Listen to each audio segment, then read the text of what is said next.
বাসের বেপরোয়া গতি একেবারে ধাক্কা মেরে চলে গেল। সেক্টর 5-এর ঘটনা, ওয়েবেল মোড়ে এক তথ্য প্রযুক্তি কর্মীর প্রাণ চলে গেল। ঠিক কি হয়েছিল জানবো, অনুপ রয়েছে আমার সঙ্গে ফোনে। অনুপ, সেক্টর 5-এ ওয়েবেল মোড়ে বাসের ধাক্কায় কিন্তু একজন আইটি কর্মী মহিলা তার মৃত্যুর ঘটনা। সল্টলেক সেক্টর 5-এ মূলত সাবদাগাছির দিক থেকে যখন বাসের দিকে উঠে এই বাসটি আসছিল, সেই সময় কিন্তু রাস্তা যখন পার হচ্ছিল এই তরুণী আইটি কর্মী একেবারে সামনে থেকে কিন্তু ধাক্কা মারে, বাসের চাকার তলায় পিষ্ট হয়। পরবর্তী সময় বিধাননগর মহকুমা হাসপাতাল, সেখানে নিয়ে গেলে ইতিমধ্যেই তার মৃত্যুর ঘটনা ঘটেছে। এখনো পর্যন্ত মাঠকল এলাকায় তার বাড়ি, যেমনটাই জানতে পারছি রজনী মাহাতো আইটি সেক্টর 5-এর একজন আইটি কর্মী অফিসে আসছিল, সেই সময় কিন্তু একেবারে বাসের চাকায় পিষ্ট হয়ে এই মৃত্যুর ঘটনা ঘটেছে।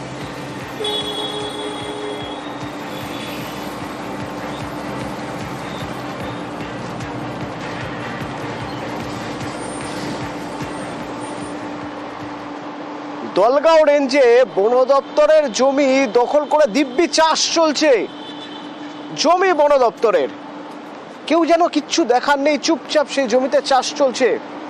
ফালাকাটার তাসাটি চা বাগান এলাকা, যখন এই চা বাগান লাগোয়া এলাকা যখন অভিযান চালালো বন দপ্তর, তখন দেখা যাচ্ছে যে এই জমিতে কয়েক বিঘা জমি জাস্ট বেদখল হয়ে গেছে।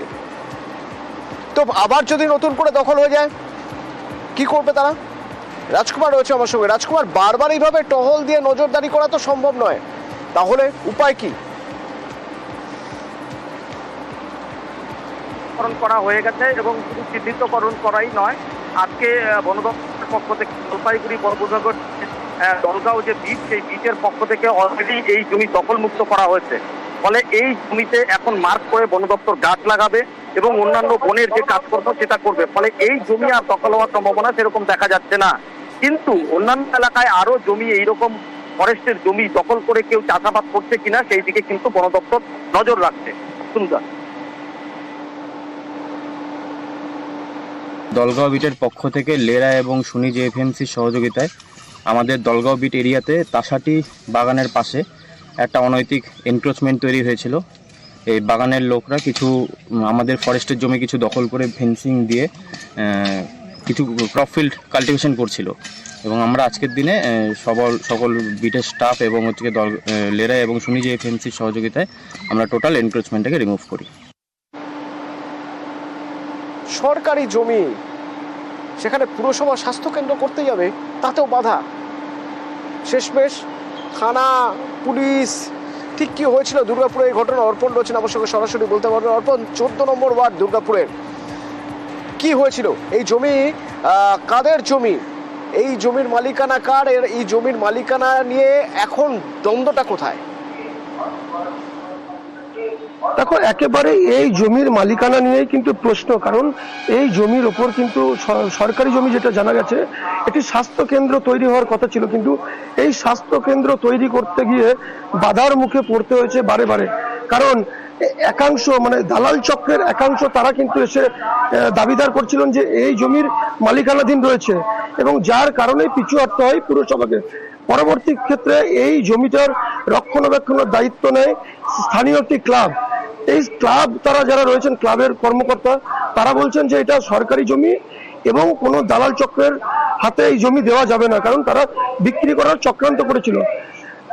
এলাকার মানুষ এবং ক্লাবের যারা রয়েছেন সদস্যরা, তারা চাইছেন যে স্বাস্থ্যকেন্দ্র হোক, শিশু উদ্যান হোক, এলাকার মানুষ উপকৃত হবে।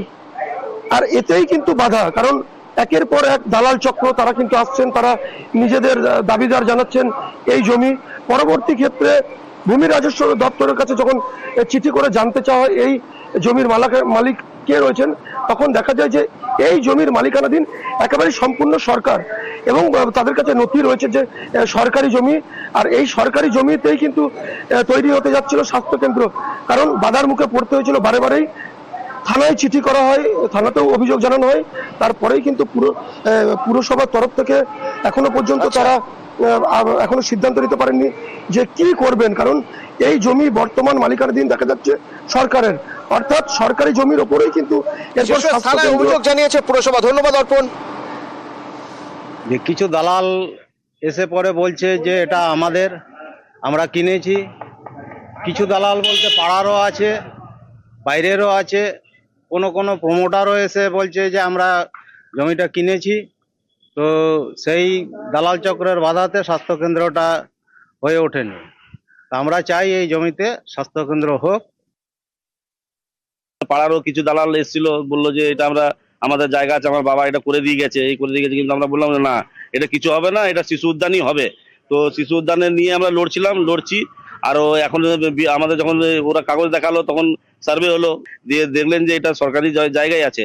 তো আমরা সবসময় চাই যে সরকারি জায়গা জনগণের কাজে লাগুক। সরকারি জমিতে দালাল চক্র এসে এটা করার চেষ্টা করেছিল, কিন্তু আমরা যেহেতু চিঠি করেছি বিএলআরও স্যারকে এবং বিএলআরও স্যার যথারীতি আমাদেরকে রিপোর্ট দিয়েছেন, রিপোর্ট ম্যাপ সমস্ত কিছু দিয়েছেন। হ্যাঁ, বিক্রি করার চক্রান্ত ছাড়া কি বলবেন, এটা বিক্রি করার জন্যই এটা করেছেন। এবং যেসব দাগ নাম্বারগুলো দেখলাম সেখানে মোটামুটি যেটা আমাদের ভেস্টেড ল্যান্ড আর যেটা ওনারা দেখাচ্ছেন তার সাথে কোনো সম্পর্কই নেই। আর যেটা আমরা মানে হেলথ সেন্টার করবো সেটা কিন্তু সরকার। রাস্তার কাজ হচ্ছিল, আর এই রাস্তার কাজ করতে গিয়ে জলের পাইপ লাইন গেছে পেটে। এবার বেশ কয়েকটি বাড়িতে জল পাওয়া যাচ্ছে না। নকশালবাড়ি থেকে আমার সঙ্গে বিশ্বজিৎ হচ্ছেন। বিশ্বজিৎ, কতগুলো পরিবার ক্ষতিগ্রস্ত হচ্ছে?